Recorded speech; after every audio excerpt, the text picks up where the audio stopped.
সবাইকে স্বাগত জানাচ্ছি বিটিভিজ ইনফোটেনমেন্টে। আপনাদের সাথে আছি আমি সুস্মিতা দাস।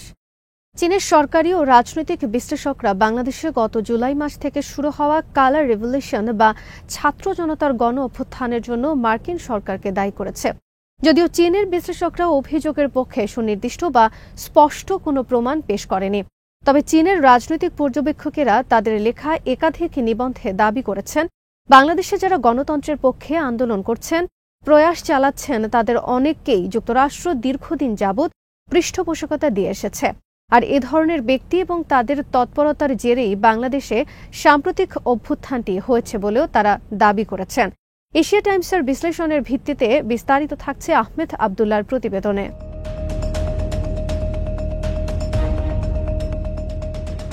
চীনের পর্যবেক্ষকদের ধারণা, যেসব দেশ চীনের বহুল আলোচিত বেল্ট অ্যান্ড রোড ইনিশিয়েটিভে যোগ দিয়েছে, এরকম দেশগুলোকে যুক্তরাষ্ট্র নানাভাবে অস্থিতিশীল করে তোলার চেষ্টা করছে। একই ধরনের প্রতিফলন ঘটেছে চীনের পররাষ্ট্র মন্ত্রণালয়ের সর্বশেষ এক প্রতিবেদনে। এই প্রতিবেদনে আরব বিশ্বের কয়েকটি দেশ এবং হংকং, তাইওয়ান, জিনজিয়াং এবং তিব্বত সহ বিভিন্ন স্থানে কালার রিভলিউশনে উস্কানি দেওয়ার জন্য যুক্তরাষ্ট্রের ন্যাশনাল এন্ডোমেন্ট ফর ডেমোক্রেসি বা এনইডির তীব্র সমালোচনা করেছে।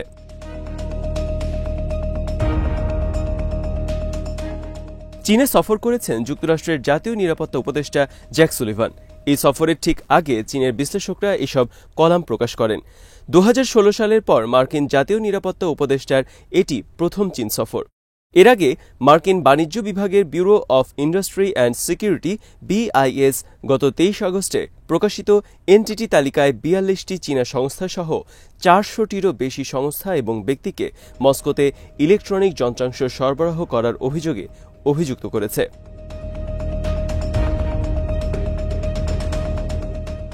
শি পানকি নামের একজন চীনা columnist will the Bangladesh syndrome spread across the belt and road countries, অর্থাৎ বাংলাদেশ সিন্ড্রোম কি পর্যায়ক্রমে বেল্ট অ্যান্ড রোড প্রকল্পের অন্যান্য দেশেও ছড়িয়ে পড়বে শিরোনামে একটি প্রতিবেদন লেখেন। প্রতিবেদনে লেখক পানকি বলেন, বাংলাদেশের শাসন ক্ষমতায় সাম্প্রতিক পরিবর্তনের নেপথ্যে কলকাঠি নেড়েছে যুক্তরাষ্ট্র। লেখক বাংলাদেশের ছাত্র জনতার এই আন্দোলনকে কালার রিভলিউশন হিসেবে আখ্যায়িত করেছেন।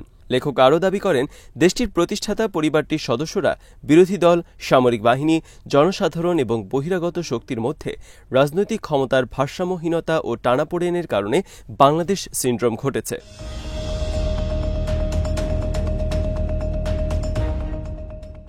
এই লেখক দাবি করেন, আগামীতে আফগানিস্তান, পাকিস্তান, শ্রীলঙ্কা ও নেপালে এ ধরনের সিন্ড্রোম ছড়িয়ে পড়তে পারে।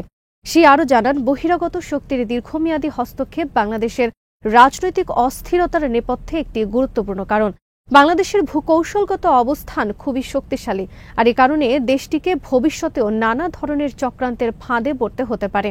তিনি তার কলামে আরও জানান, বাংলাদেশে যা ঘটছে তা কালার রিভলিউশনের একটি উৎকৃষ্ট উদাহরণ। এই পরিবর্তনে মার্কিন যুক্তরাষ্ট্রের ভূমিকা খুবই স্পষ্ট।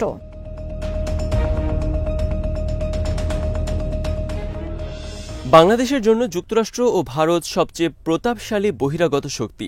এই দুটো দেশ বাংলাদেশে তাদের প্রভাব নানাভাবে প্রয়োগ করতে চায়। দাবির সপক্ষে রাশিয়ার পররাষ্ট্র মন্ত্রণালয়ের মুখপাত্র মারিয়া জাখারোভা একটি মন্তব্য তুলে ধরেন। মারিয়া বাংলাদেশের কালার রিভলিউশনের জন্য যুক্তরাষ্ট্রের সম্পৃক্ততাকে দায়ী করেছেন।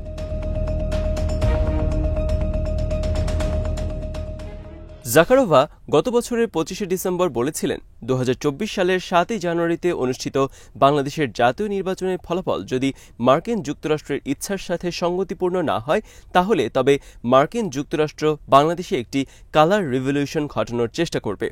সে অভিযোগ করেন, যুক্তরাষ্ট্র তার আদর্শিক ওকালতির মাধ্যমে হাসিনা প্রশাসনকে আক্রমণ করেছে।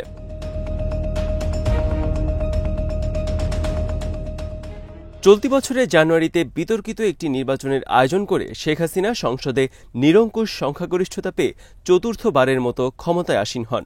কিন্তু 7 মাসের ব্যবধানে জুলাই মাসেই বাংলাদেশের ছাত্র ও শ্রমিক থেকে শুরু করে সর্বস্তরের জনতা প্রায় 15.5 বছর ধরে ক্ষমতায় থাকা শেখ হাসিনা সরকারের বিরুদ্ধে বিক্ষোভ করে, যা একটানা কয়েক সপ্তাহ স্থায়ী হয়।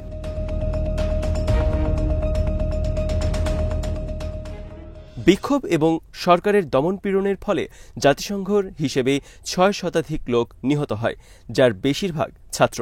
তবে স্থানীয় সূত্র থেকে হতাহতের সংখ্যা কয়েক গুণ বেশি বলে দাবি করা হয়। পুলিশের গুলিতে কয়েক হাজার মানুষ আহত হয়। বিক্ষোভের সাথে জড়িত থাকার সন্দেহে 10,000-এর বেশি মানুষকে 7 দিনের মধ্যে আটক করা হয়।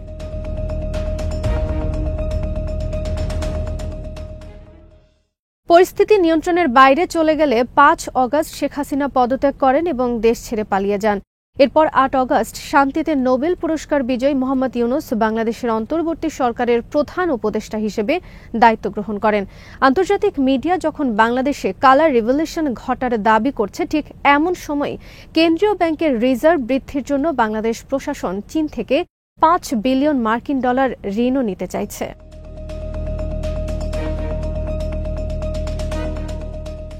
চীনের নর্থ ওয়েস্ট ইউনিভার্সিটির সহযোগী অধ্যাপক এবং ইনস্টিটিউট অফ মিডল ইস্ট স্টাডিজের সহকারী পরিচালক ওয়াং জিন গত মাসে এক নিবন্ধে দাবি করেন, শেখ হাসিনা দীর্ঘদিন ধরে চীনের সাথে সুসম্পর্ক বজায় রেখেছেন।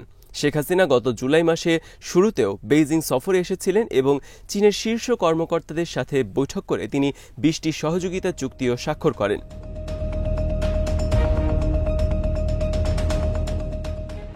ওয়াং বলেন, বাংলাদেশ ও চীনের মধ্যে রাজনৈতিক ও অর্থনৈতিক সম্পর্ক জোরদার হোক যুক্তরাষ্ট্র তা চায় না, বরং যুক্তরাষ্ট্র বাংলাদেশে কৌশলগত বন্দর সুবিধা পাওয়ার জন্য কালার রিভলিউশনের মাধ্যমে হাসিনা সরকারকে উৎখাত করতে চায়।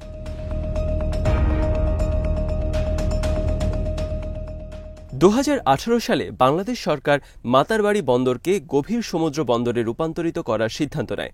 এই প্রকল্পটি 2027 সালের জানুয়ারির মধ্যে শেষ হওয়ার কথা রয়েছে। এর বাইরে চট্টগ্রাম এবং মংলা উভয় বন্দরই নাব্যতা সংকটের কারণে শুরু হয়ে গেছে, যার ফলে এই দুটো বন্দরে পণ্য ও মালামাল ওঠানামা করাতে যথেষ্ট বেগ পেতে হয়। বেইজিং ভিত্তিক বিশ্লেষকদের দাবি, হাসিনার পদত্যাগকে যুক্তরাষ্ট্র নিজেদের সফলতা হিসেবে বিবেচনা করছে।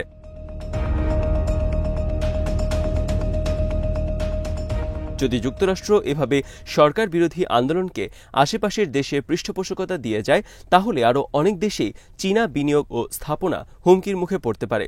উদাহরণ হিসেবে মিয়ানমারের কিউকফিউতে স্থাপিত গভীর সমুদ্র বন্দরের কথাই বলা যায়। এই বন্দরের মালিকানার 70% চীনের হাতে। তাই কোনো কারণে এই প্রকল্পের কার্যক্রম ব্যাহত হলে চীন ক্ষতিগ্রস্ত হবে।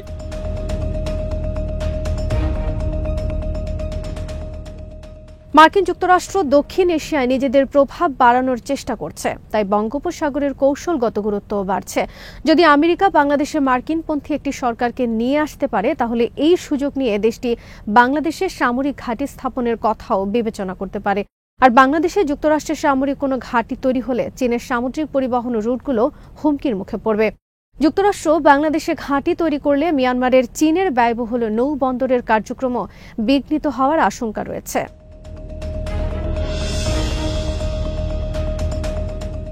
বিগত কয়েক যুগ ধরেই বিভিন্ন দেশে অস্থিরতা তৈরি ও কালার রিভলিউশনের জন্য চীন যুক্তরাষ্ট্রকে দায়ী করে এসেছে। চীন মনে করে সোভিয়েত ইউনিয়নের ভাঙন, জর্জিয়ার গোলাপ বিপ্লব, ইউক্রেনের অরেঞ্জ বিপ্লব এবং আরব বসন্ত সহ নানা অভ্যুত্থানের জন্য যুক্তরাষ্ট্রই মূল ক্রীড়ানক হিসেবে কাজ করেছে।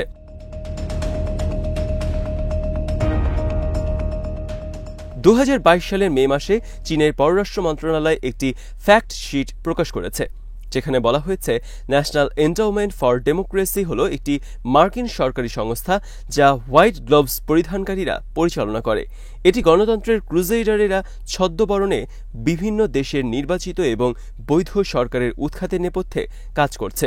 এই দেশগুলোতে যুক্তরাষ্ট্রের আজ্ঞাবহ পুতুল সরকার প্রতিষ্ঠা করেছে।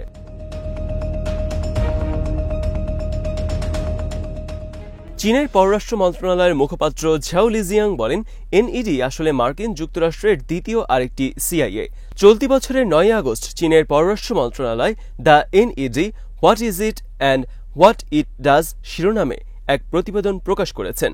এতে বলা হয়েছে, এনইডি যখন রাশিয়া, ইরান, কিউবা এবং মেক্সিকো সহ বিভিন্ন দেশকে টার্গেট করে সেখানে মার্কিনপন্থী বাহিনী বা সমর্থক বলয় তৈরি করছে, আবার সার্বিয়া, নাইজেরিয়া এবং ফিলিপাইনের নির্বাচনে কারচুপি করেছে এবং ইউরোপের একাধিক দেশেও নানা কৌশলে অনুপ্রবেশ করেছে। এনইডি নিজেও স্বীকার করেছে যে তাদের অন্যতম একটি কর্মকৌশল হল বিভিন্ন দেশে থাকা সমমনা ব্যক্তিবর্গকে তাদের নিজ দেশে নতুন রাজনৈতিক আন্দোলন গড়ে তোলার জন্য ক্ষমতায়ন করা।